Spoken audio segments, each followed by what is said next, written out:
Juli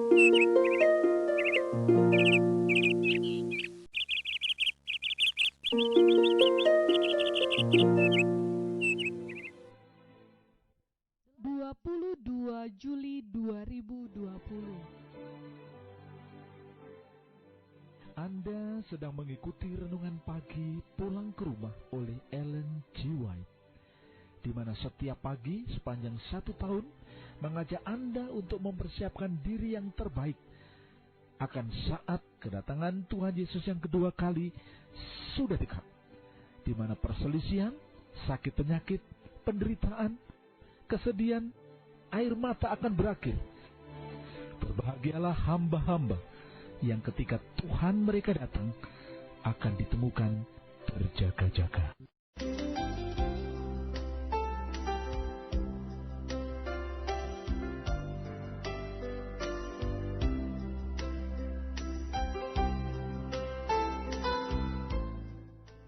Renungan pagi kita sepanjang bulan Juli bertemakan kehidupan praktis umat Kristen.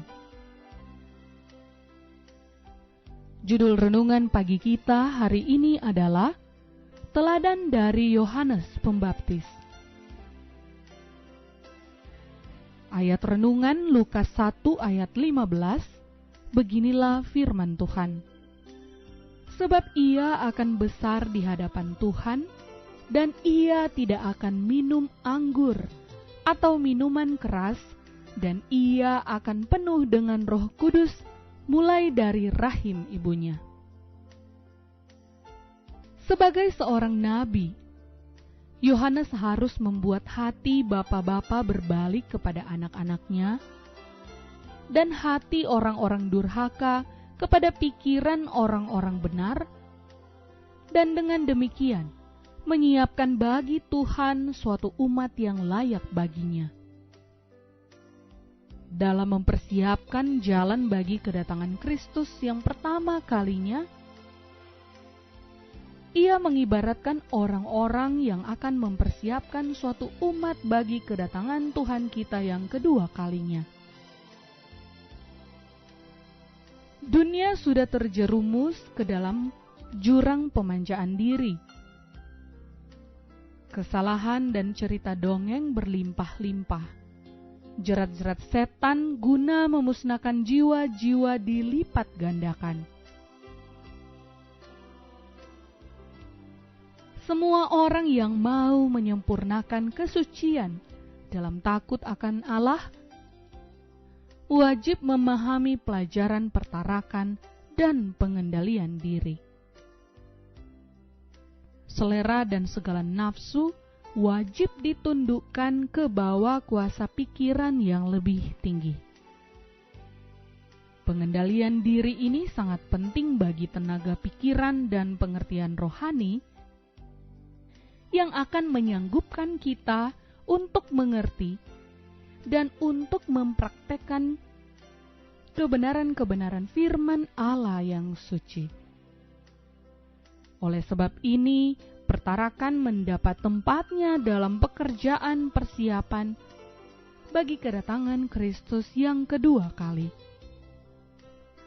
Menurut keadaan yang sewajarnya, anak Zakaria itu harus dididik bagi keimamatan. Akan tetapi, pendidikan di sekolah rabi-rabi pasti akan menjadikan dia tidak cocok untuk pekerjaannya. Allah tidak menyuruh dia pergi kepada guru-guru agama untuk belajar bagaimana menafsirkan Alkitab. Dipanggilnya dia ke padang belantara, supaya ia dapat belajar dari alam kejadian dan Allah alam kejadian itu. Di suatu daerah yang sunyi ia tinggal, di antara bukit-bukit yang tandus, jurang-jurang yang dalam, dan gua-gua batu. Tetapi adalah kemauannya sendiri untuk meninggalkan segala kesenangan dan kemewahan hidup demi disiplin yang keras di padang belantara. Di sana keadaan di sekelilingnya cocok bagi kebiasaan-kebiasaan kesederhanaan dan penyangkalan diri. Dalam keadaan tidak terganggu oleh keramaian dunia, ia dapat mempelajari pelajaran-pelajaran dari alam kejadian, dari wahyu, dan dari Allah. Perkataan malaikat kepada Zakaria itu telah sering diulangi kepada Yohanes oleh ayah bundanya yang beribadah itu. Sejak kecil tugasnya itu telah dinyatakan kepadanya, dan ia telah menerima kewajiban yang kudus itu. Baginya kesunyian padang belantara itu merupakan suatu tempat menjauhkan diri dari masyarakat di mana kecurigaan, sikap kurang percaya, dan percabulan yang sudah hampir merata. Ia tidak percaya pada kuasanya sendiri untuk melawan pencobaan dan menjauhkan diri dari hubungan yang tetap dalam dosa, agar ia jangan kehilangan rasa akan kedahsyatan dosa itu. Karena telah diserahkan kepada Allah sebagai seorang nazir Allah sejak lahir, ia sendiri menunaikan nazar itu dalam penyerahan seumur hidup. Alfa dan Omega jilid 5, halaman 91-93. Marilah saudaraku, kita tutup renungan pada pagi hari ini dengan berdoa. Tuhan yang kami sungguh sangat kasihi, kami berterima kasih untuk renungan pagi pada hari ini Tuhan, 22 Juli yang bertemakan teladan dari Yohanes Pembaptis. Kami telah belajar bagaimana Yohanes Pembaptis dalam mempersiapkan jalan bagi kedatangan Kristus yang pertama kalinya, dan itu mengibaratkan orang-orang yang akan mempersiapkan satu umat bagi kedatangan Tuhan kita yang kedua kali.